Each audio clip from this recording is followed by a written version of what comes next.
أعوذ بالله من الشيطان الرجيم. بسم الله الرحمن الرحيم. الحمد لله الذي أنزل على عبده الكتاب ولم يجعل له عوجا قيما لينذر بأسا شديدا من لدنه ويبشر المؤمنين الذين يعملون الصالحات أن لهم أجرا حسنا ماكثين فيه أبدا وينذر الذين قالوا اتخذ الله ولدا ما لهم به من علم ولا لآبائهم كبرت كلمة تخرج من أفواههم إن يقولون إلا كذبا فلعلك باخع نفسك على آثارهم إن لم يؤمنوا بهذا الحديث أسفا إنا جعلنا ما على الأرض زينة لها لنبلوهم أيهم أحسن عملا وإنا لجاعلون ما عليها صعيدا جرزا أم حسبت أن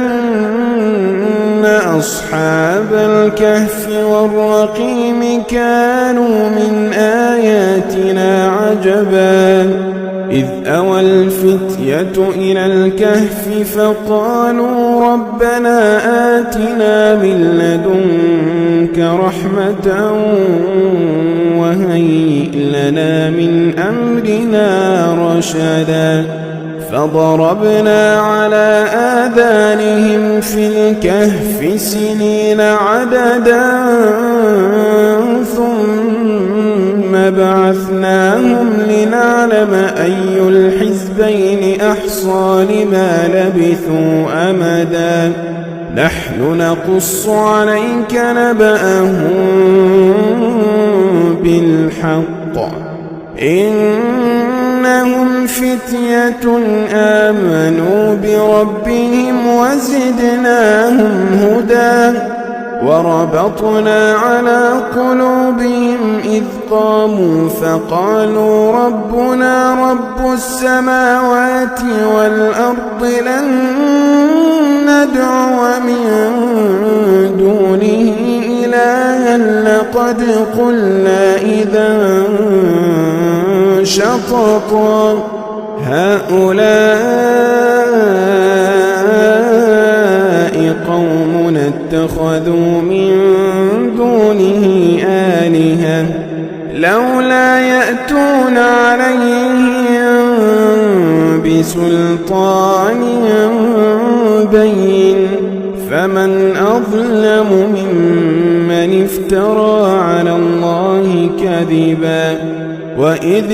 اعتزلتموهم وما يعبدون إلا الله فأووا إلى الكهف ينشر لكم ربكم من رحمته ويهيئ لكم من أمركم مرفقا وترى الشمس إذا طلعت تزاور عن كهفهم ذات اليمين وإذا غربت تقرضهم ذات الشمال وهم في فجوة منه ذلك من آيات الله من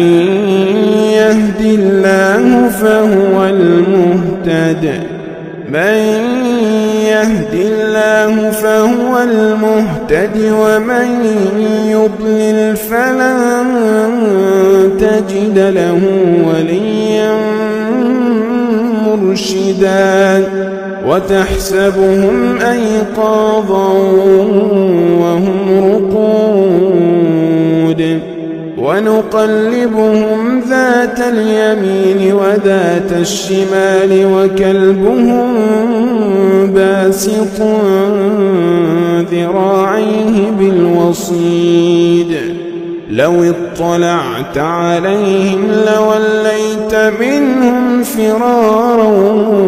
ولملئت منهم رعبا وكذلك بعثناهم ليتساءلوا بينهم قال قائل منهم كم لبثتم قالوا لبثنا يوما أو بعض يوم قالوا ربكم أعلم بما لبثتم فابعثوا أحدكم بورقكم هذه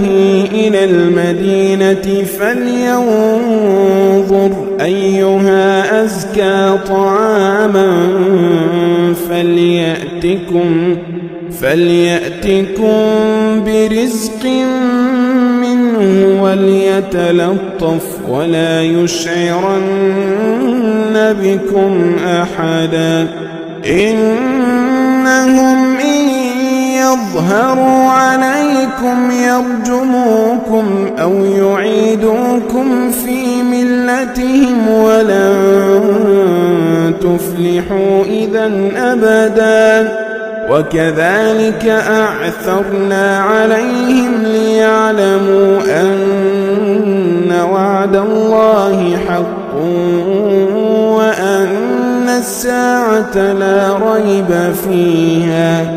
وأن الساعة لا ريب فيها إذ يتنازعون بينهم أمرهم فقالوا ابنوا عليهم بنيانا ربهم أعلم بهم قال الذين غلبوا على أمرهم لنتخذن عليهم مسجدا سيقولون ثلاثة رابعهم كلبهم ويقولون خمسة سادسهم كلبهم رجما بالغيب ويقولون سبعة وثامنهم كلبهم قل ربي أعلم بعدتهم ما يعلمهم إلا قليل فلا تمار فيهم إلا مراء ظاهرا ولا تستفت فيهم منهم أحدا ولا تقولن لشيء إني فاعل ذلك غدا إلا أن يشاء الله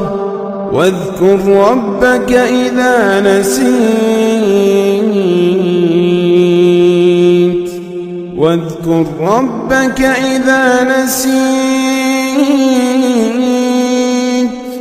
وقل عسى أن يهديني ربي لأقرب من هذا رشدا ولبثوا في كهفهم 300 سنين وازدادوا 9 قل الله أعلم بما لبثوا له غيب السماوات والأرض أبصر به وأسمع ما لهم من دونه من ولي ولا يشرك في حكمه أحدا واتل ما أوحي إليك من كتاب ربك لا مبدل لكلماته ولن تجد من دونه ملتحدا واصبر نفسك مع الذين يدعون ربهم بالغداة والعشي يريدون وجهه ولا تعد عيناك عنهم تريد زينة الحياة الدنيا ولا تطع من أغفلنا قلبه عن ذكرنا واتبع هواه وكان أمره فرطا وقل الحق من ربكم فمن شاء فليؤمن ومن شاء فليكفر إنا أعتدنا للظالمين نارا أحاط بهم سرادقها وإن يستغيثوا يغاثوا بماء كالمهل يشوي الوجوه بئس الشراب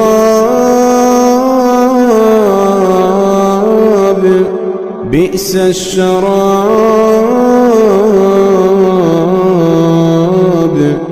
بئس الشراب وساءت مرتفقا إن الذين آمنوا وعملوا الصالحات إنا لا نضيع أجر من أحسن عملا أولئك لهم جنات عدن تجري من تحتهم الأنهار يحلون فيها من أساور من ذهب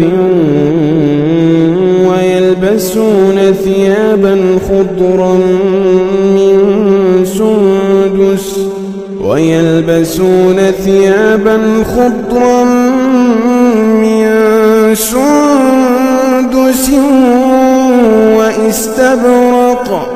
وإستبرق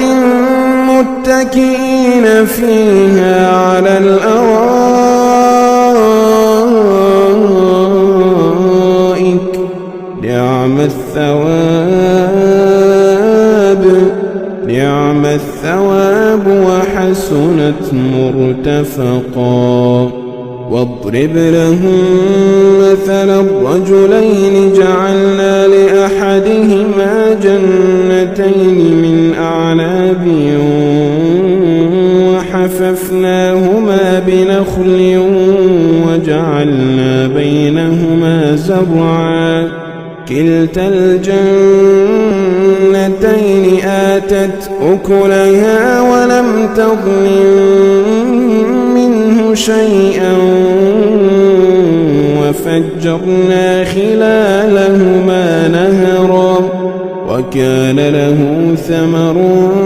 فقال لصاحبه وهو يحاوره أنا أكثر منك مالا وأعز نفرا ودخل جنته وهو ظالم لنفسه قال ما أظن أن تبيد هذه أبدا وما أظن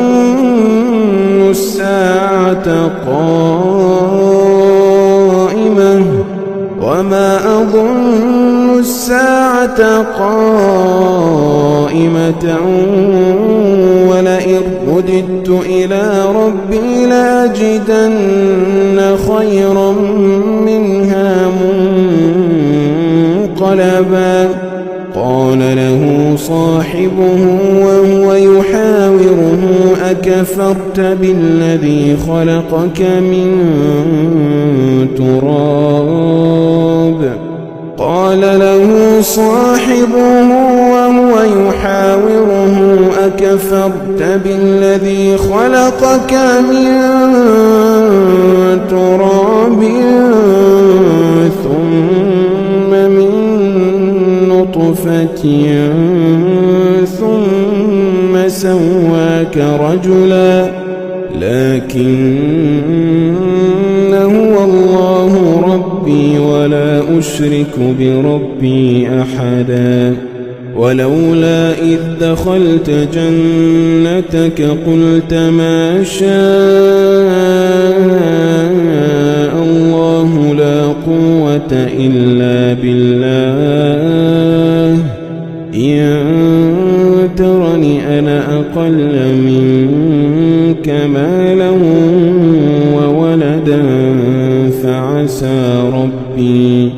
فعسى ربي أن يؤتيني خيرا من جنتك ويرسل عليها حسبانا من السماء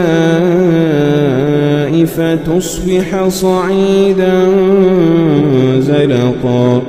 أو يصبح ماؤها غورا فلن تستطيع له طلبا وأحيط بثمره فأصبح يقلب كفيه على ما أنفق فيها وهي خاوية على عروشها ويقول يا ليتني لم أشرك بربي أحدا ولم تكن له فئة ينصرونه من دون الله وما كان منتصرا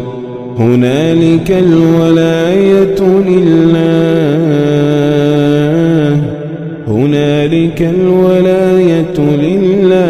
الحق هو خير ثوابا وخير عقبا واضرب لهم مثل الحياة الدنيا كماء أنزلناه من السماء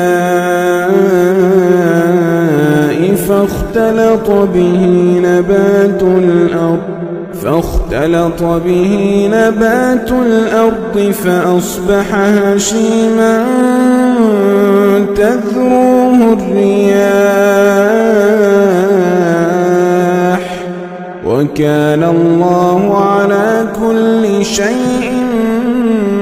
مقتدرا المال والبنون زينة الحياة الدنيا والباقيات الصالحات خير عند ربك ثوابا وخير أملا ويوم نسير الجبال وترى الأرض بارزة وحشرناهم فلم نغادر منهم أحدا وعرضوا على ربك صفا لقد جئتمونا كما خلقناكم أول مرة بل زعمتم أن لن نجعل لكم موعدا ووضع الكتاب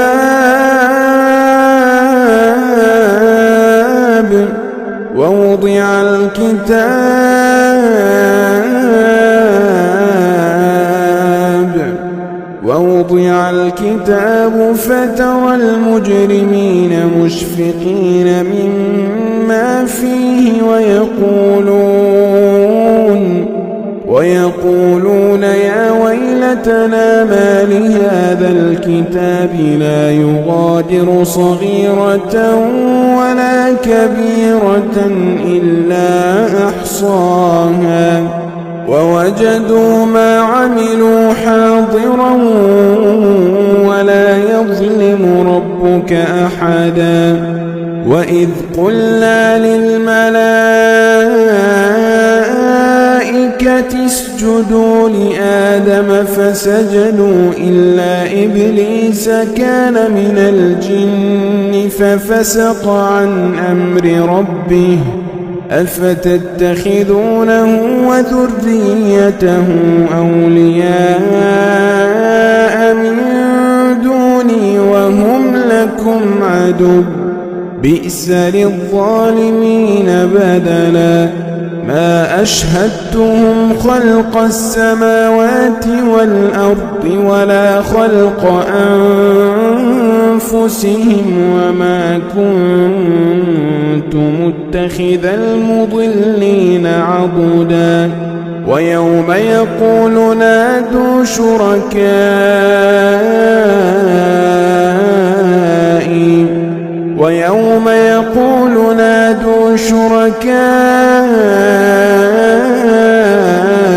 الذين زعمتم فدعوهم فلم يستجيبوا لهم وجعلنا بينهم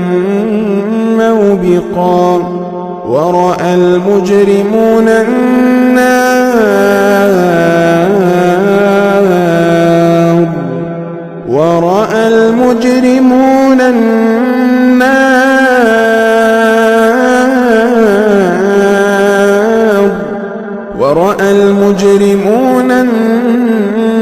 النار فظنوا أنهم مواقعوها ولم يجدوا عنها مصرفا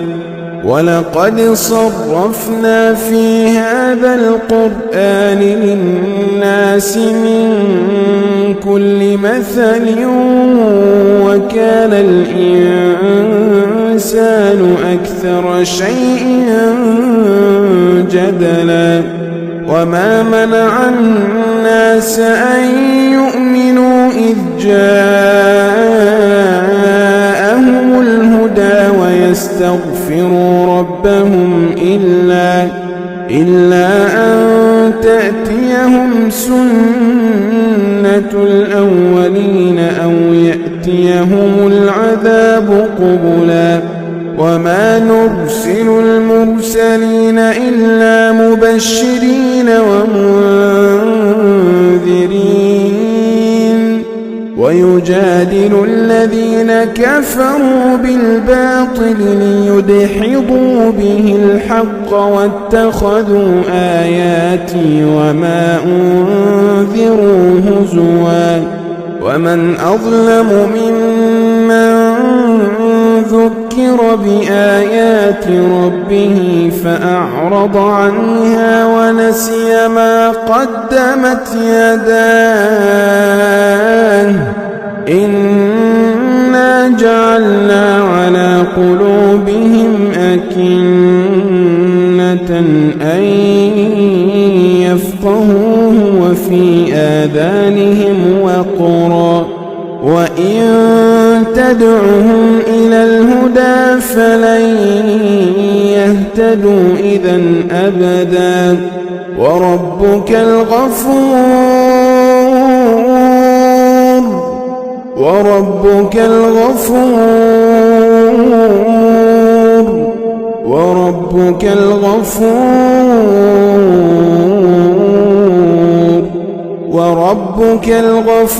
ذو الرحمة لو يؤاخذهم بما كسبوا لعجل لهم العذاب بل لهم موعد لن يجدوا من دونه موئلا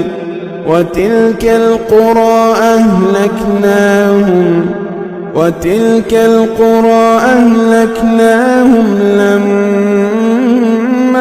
ظلموا وجعلنا لمهلكهم موعدا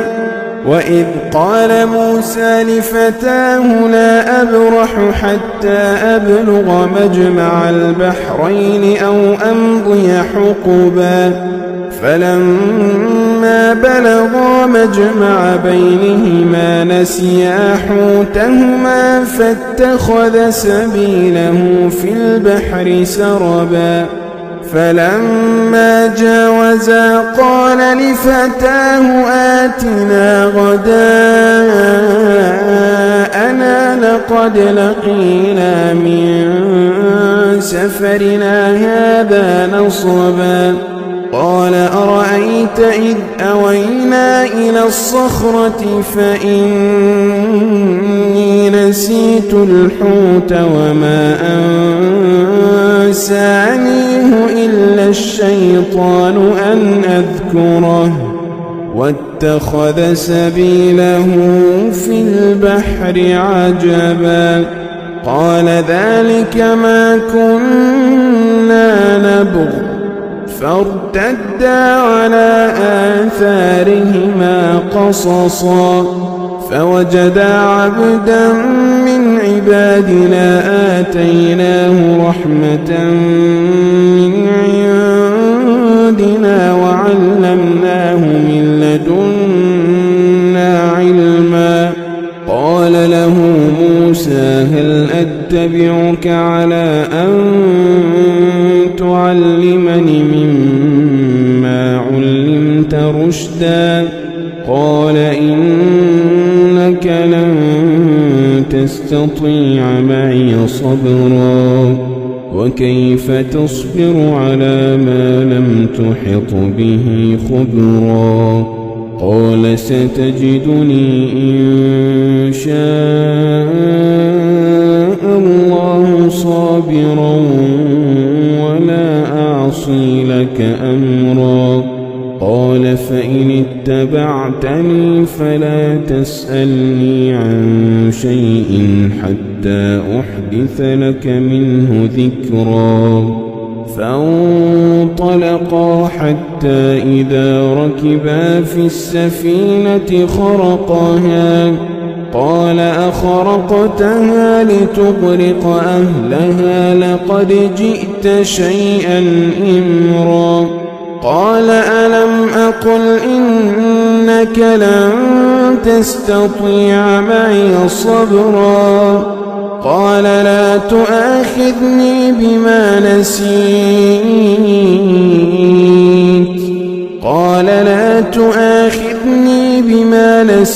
ولا ترهقني من أمري عسرا فانطلقا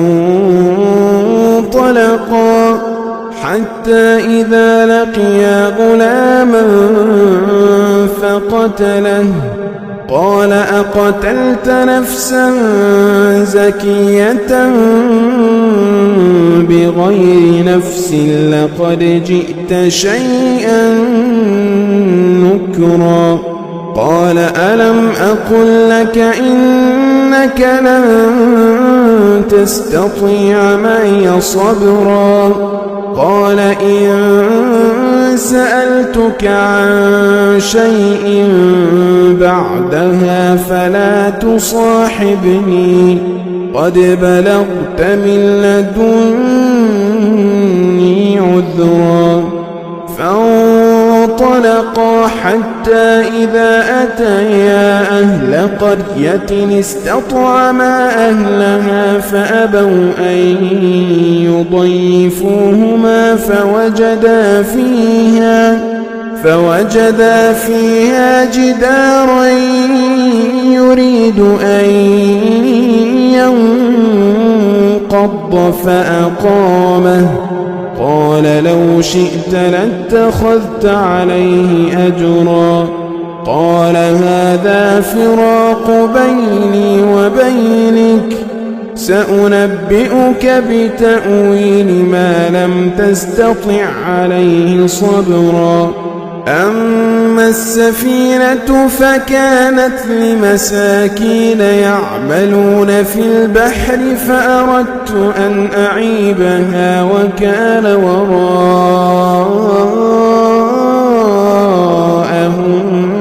ملك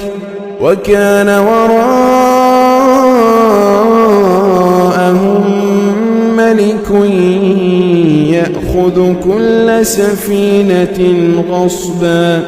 وأما الغلام فكان أبواه مؤمنين فخشينا أن يرهقهما طغيانا وكفرا فأردنا أن يبدلهما ربهما خيرا منه زكاة وأقرب رحما. وأما الجدار فكان لغلامين يتيمين في المدينة وكان تحته كنز لهما وكان أبوهما صالحا فأراد ربك أن يبلغا أشدهما ويستخرجا كنزهما رحمة من ربك وما فعلته عن أمري ذلك تأويل ما لم تسطع عليه صبرا. ويسألونك عن ذي القرنين قل سأتلو عليكم منه ذكرا. إنا مكنا له في الأرض وآتيناه من كل شيء سببا فأتبع سببا حتى إذا بلغ مغرب الشمس وجدها تغرب في عين حمئة ووجد عندها قوما قلنا يا ذا القرنين إما أن تعذب وإما أن تتخذ فيهم حسنا. قال أما من ظلم فسوف نعذبه ثم يرد إلى ربه فيعذبه عذابا نكرا. وأما من آمن وعمل صالحا فله جزاء الحسنى وسنقول له من أمرنا يسرا. ثم أتبع سببا حتى إذا بلغ مطلع الشمس وجدها تطلع على قوم لم نجعل لهم من دونها سترا. كذلك وقد أحطنا بما لديه خبرا. ثم أتبع سببا حتى إذا بلغ بين السدين وجد من دونهما قوما لا يكادون يفقهون قولا. قالوا يا ذا القرنين إن يأجوج ومأجوج مفسدون في الأرض فهل نجعل لك خرجا على أن تجعل بيننا وبينهم سدا. قال ما مكنني فيه ربي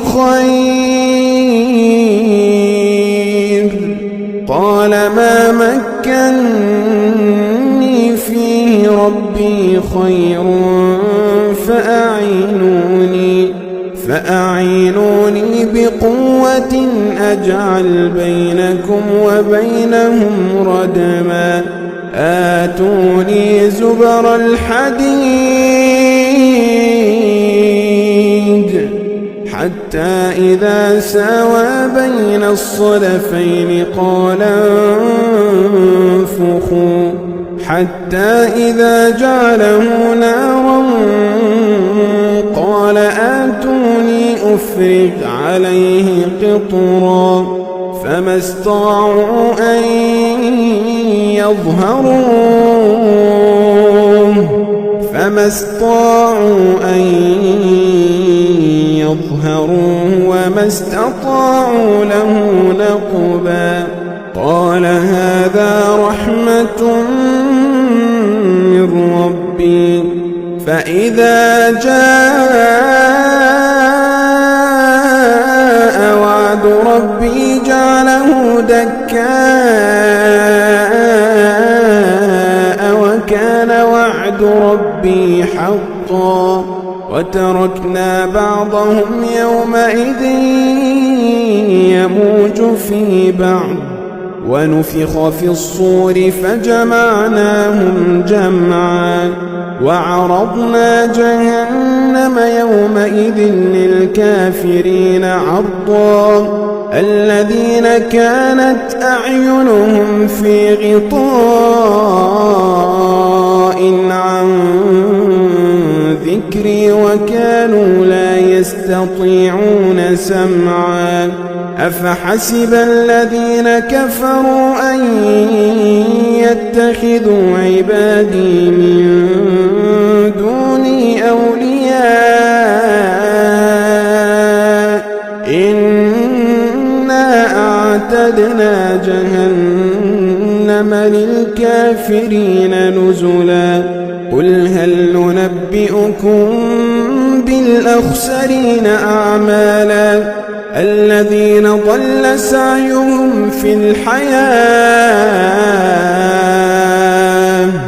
الذين ضل سعيهم في الحياة الدنيا وهم يحسبون أنهم يحسنون صنعا أولئك الذين كفروا بآيات ربهم ولقائه أولئك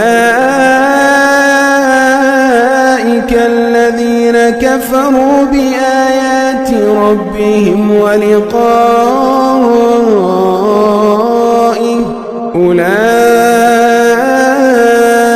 الذين كفروا بآيات ربهم ولقائه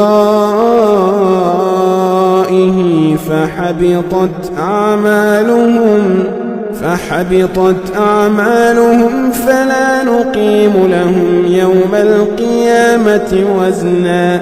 ذلك جزاؤهم جهنم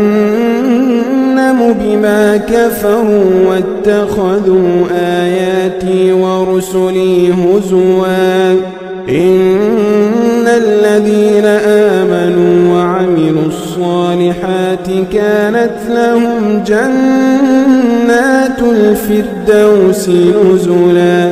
إن الذين آمنوا وعملوا الصالحات كانت لهم جنات الفردوس نزلا خالدين فيها لا يبغون عنها حولا قل لو كان البحر مدادا لكلمات ربي لنفد البحر قبل أن تنفد كلمات ربي ولو جئنا بمثله مددا قل إنما أنا بشر مثلكم يوحى إلي أنما إلهكم إله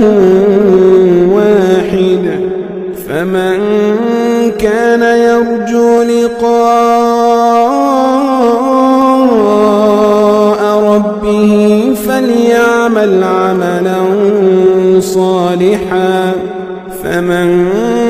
كان يرجو لقاء ربه